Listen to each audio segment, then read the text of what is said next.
Hi, I'm Bree. Let's talk about aphasia-friendly resources. Today I'm going to be talking about one of my very favorite tools to use in therapy, and it's great for you to practice at home too. This is my letter tile spelling kit, and today I'm going to be telling you how you can make your own.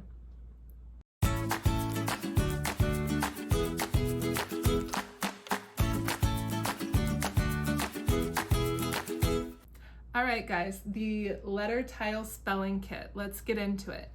This is such a great tool for people with aphasia to work on their writing and their spelling. And one of the reasons I really like it is because it works for all levels.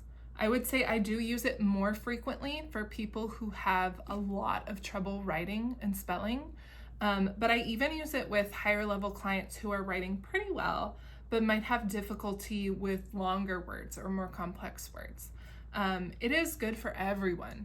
And this is for working on your writing and spelling. So really quickly, I just want to say that a lot of clients come to me and they're like, Bree, I don't care about writing. I just want to talk. I just want to get my words out. I could never write another word in my life and I wouldn't care. I don't want to do that.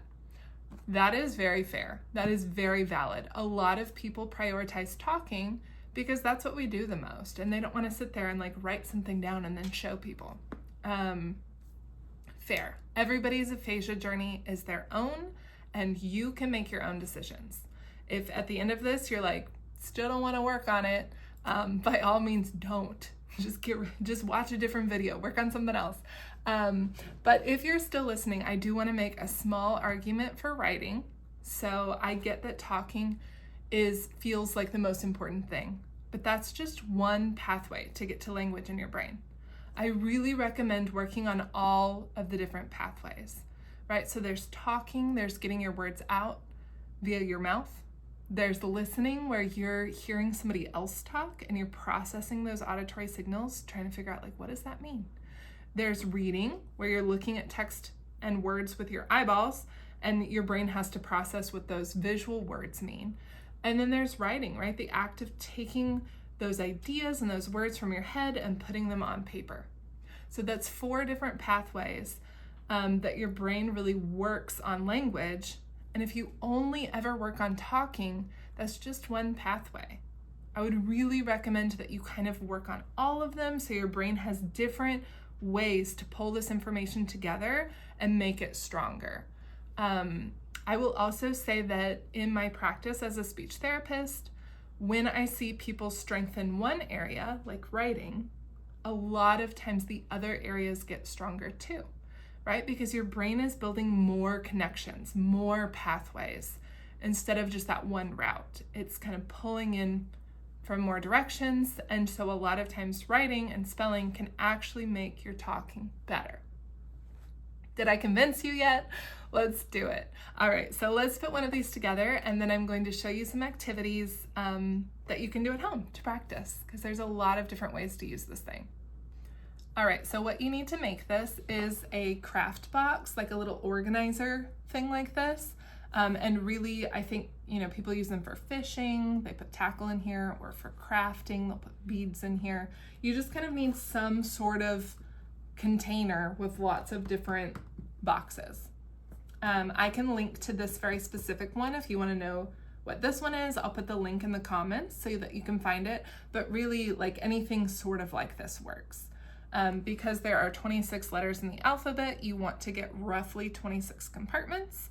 I actually have 24 and that works. And then the other thing that you need is the game Bananagrams. So it looks like this. It comes in a little banana pouch. And if you've never played this game before, what it has is these letter tiles, and you're supposed to be making words with them. We're going to use these in a different way. So we're going to use these to work on spelling. And I will say that I really like Bananagrams specifically. Some people are like, can I just use Scrabble tiles? Aren't they the same? And like, yes and no. You can. That's fine. If that's what you have and you don't want to go buy an extra thing, do it. The difference being that Bananagrams just have the letter all by itself, nothing else. Scrabble tiles have that little number at the bottom. They have the point value. And Like, I get that it's like, oh, I can just tune that out. I just don't have to pay attention to that. I just won't look at the number. Okay, if that works for you, do it. I will say that a lot of people with aphasia, like, don't make extra work for yourself. That's something that like your brain has to look at and filter out actively. And it's more exhausting than you might think to have to like ignore another piece of information and just look at the letters. You're making it harder on yourself, essentially. Bananagrams is not particularly expensive. It is affordable. I would recommend getting this one, but you do you. Okay. To make this, I actually used 2 Bananagrams games per one box. I think they also make something called double Bananagrams that's just like an extra big one, has double the letters. You could use that. And I do also believe they make Bananagrams in Spanish. So if you also speak Spanish, and you're working on your spelling in Spanish, I think you could get the Spanish version of Bananagrams to have those letters. And all you do to make this box, it's not that exciting or hard. You simply take your craft box and you sort out all of the letters, right? So you put all of the letter A in the first one, and all of the letter B's in the second one, and all of the letter C's, and so on. You just sort them by letter. And you can see here, I've also labeled my compartments. I would recommend doing that just because it makes it easier to put them all back and to find them and to make sure you're getting the letters that you need. You know, I used a label maker. If you've got one, cool. If you don't buy one. Just use a marker and write on the box, or get a piece of tape and write the letter on the tape and then stick it on the box. So you can see I have all of my letters labeled here. And one other thing to mention is that I make W and X share a box and Y and Z share, because my container only has 24 slots and there's 26 letters. So some of them have to double up.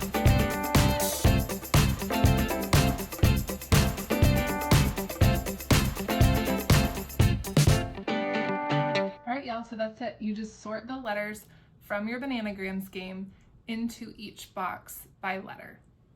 All right, let's talk about how to use these letter tiles.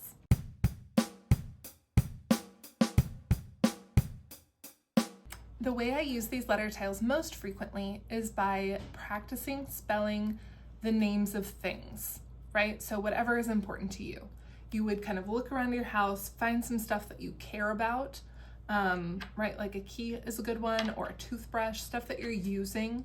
And I'm going to show you how to do this either if you do have a family member or a friend who's willing to help, or if you're by yourself, because I know a lot of people with aphasia are at home by themselves. There might not be anybody else around to help them, and they still want to practice. So I'll show you both ways. All right, so if you have someone helping you, they'll show you the object, say, "This is coffee. What is this?"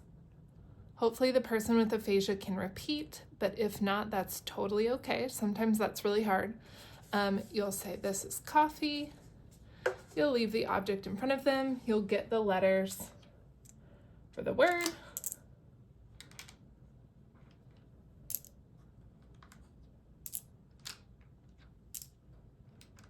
And then I kind of like to just mix them up in my hands like this, put them down on the table, make sure they're all flipped the right way. I do kind of tend to turn them right side up for people and then say, okay, how do you spell coffee? See if they can unscramble. They might need to see you do it first. You can kind of talk through it. There's 2 of these in a row, there's 2 of these in a row. And then after they look at it, try that again. See if they can do it, right? And you can kind of keep mixing it up like this, see if they can get it. You can always give them a hint, starts like this. A lot of times though, people will be able to get the beginning and have more trouble with the end. Give them some time. If they're looking at you totally lost, you can help, but if not, I would kind of let them keep trying, even if it's not right. Don't say anything right away, because sometimes they'll be able to fix it themselves. they look at you like, ta-da, I did it. That's when you would tell them like, oh, this one needs to go somewhere else. Can you think of where it might go? Once they get the word unscrambled, I always recommend writing it down. And even if the person is having weakness, let's say they're usually right-handed, but they have weakness in their right hand, I will have them switch over, try with their left. It won't look pretty at first, but the more you practice, the better it gets. And they'll just copy the letters. If y'all have been practicing the same word multiple times and it's gotten pretty easy for them to just copy it straight onto their board, I'll bring a piece of paper and cover it and see if they can still write it.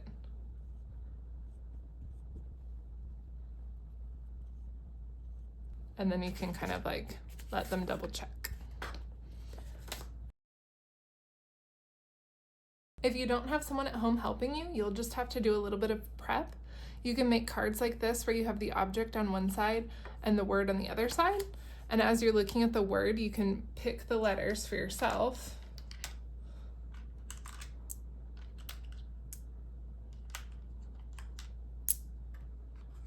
Just by looking on there, make sure that,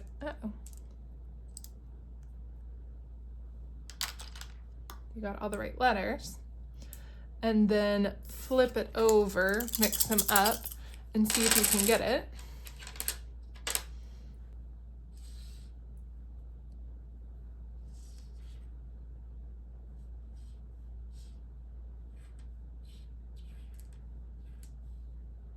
And then that way you can double check yourself. You can be like, oh, oops.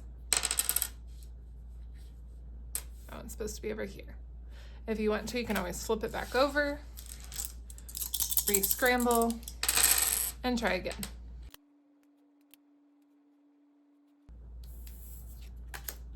Again, I always recommend writing it as well.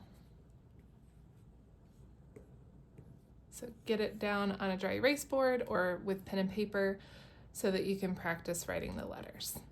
Another way you can do this by yourself at home is by labeling stuff around your house. So I just took some tape and I wrote the word keys, and I've written it on here, and I can use that to find my letters.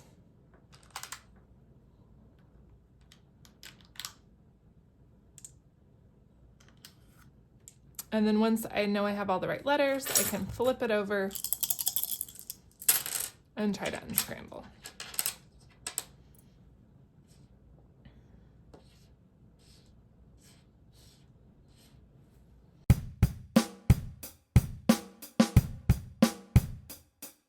Another great thing you can practice with these letter tiles is your name. If you've got a helper at home, they can grab the tiles for you. If you're doing this by yourself, you can always pull out your ID. And that way you can make sure that you find all the letters of your name, scramble them up,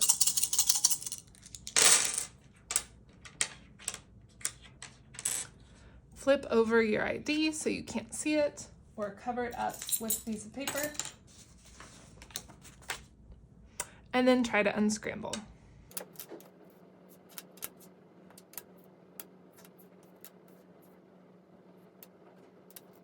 Then you can double check yourself.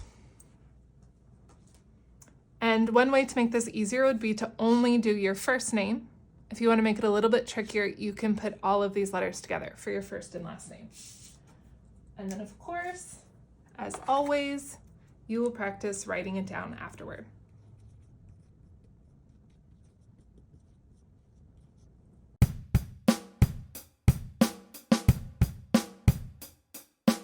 If you want to practice the names of friends or family members, a great way to do this is to print out photos of that person, write their name on the back. That way you can get the correct letter tiles.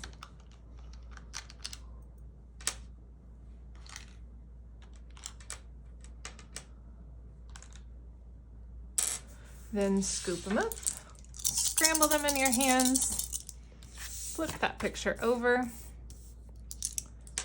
and then see if you can unscramble the name.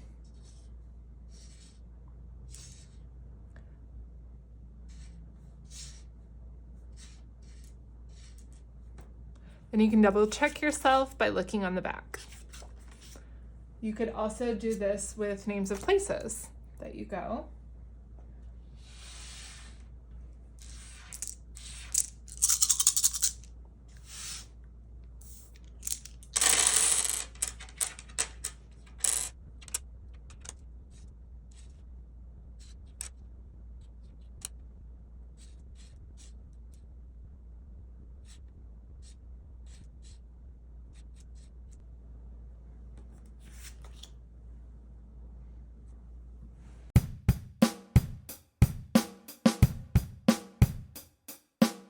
All right, I'm going to give y'all one more idea for something to do with these tiles. This one is a little bit tricky and you do need a partner. So just a heads up. You can always skip this activity if it's not the right thing. What you'll do is have your family member or friend think of a word without telling you, and they'll pick the letter tiles for that word. They'll shake them up, put them down on the table, and then give you clues as to what the word is. So for example, they might say it's an animal, and you can write it. They sometimes live on a farm, and they have hooves. Your helper can always give the hint of what it starts with. And if you want, you can even play a little bit of Pictionary.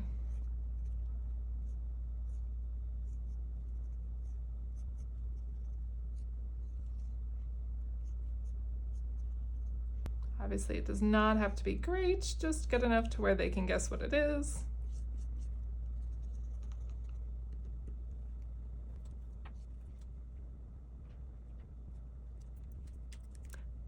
And then you'll let them try to unscramble the word.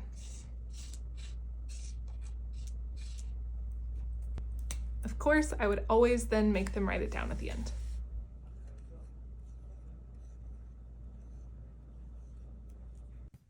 All right, go ahead and tell me in the comments, how are you going to use your letter tile spelling kit?